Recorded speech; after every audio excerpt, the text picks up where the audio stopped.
یو خور دا پوښتنه کړې ده چې آیا خاوند او میرمن د جنابت غسل په یوه تشناب کې یو ځای په لوس بدن کولی سي او که نه؟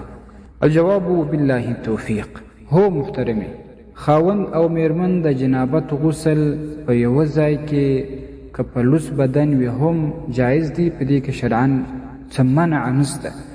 عایشه صدیقه رضی الله عنها وایي چې كنت اغتسل انا ورسول الله صلی الله علیه وسلم من اناء بیني وبینه.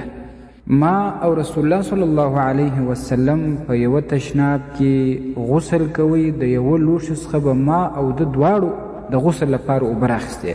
کله به ما مخکې اوبه راواخیستې، کله به رسول الله صلی الله علیه وسلم راواخیستې. او که رسول الله صلی الله علیه وسلم به مخکې راواخیستله، ما به ورته ماتې راکه. نو دا هغه د یو ځای غسل حکایت کوي. او بیا راویان وایي چې دا هم د جنابت غسل و، خو چونکې یو ادب دلته باید مراعت سي. عایشه صدیقه رضی الله عنها وایي چې ما په دې ټول عمر کې د نبی صلی الله علیه وسلم مبارک وجود د نامه څخه لاندې تر زنګنو پورې نه دی لیدلی. نو که د غسل په حالت کې دا ادب مراعت سي، یو د بل عورت ته ونه کتل سي، ډېره به بهتره وي. که وکتل سوه په غسل کې څه مشکل نه راولي.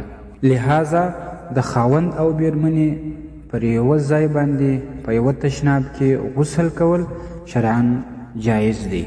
اعلاء السنن اول جلد 128 صفحه، او دا حدیث راځي په صحیح مسلم شریف کې په اول جلد 128 صفحه کې. والسلام علیکم ورحمة الله وبرکاته. تاسو د شرعي پوښتنو جوابونکی مفتي حکیم الله صابر الحنفي صاحب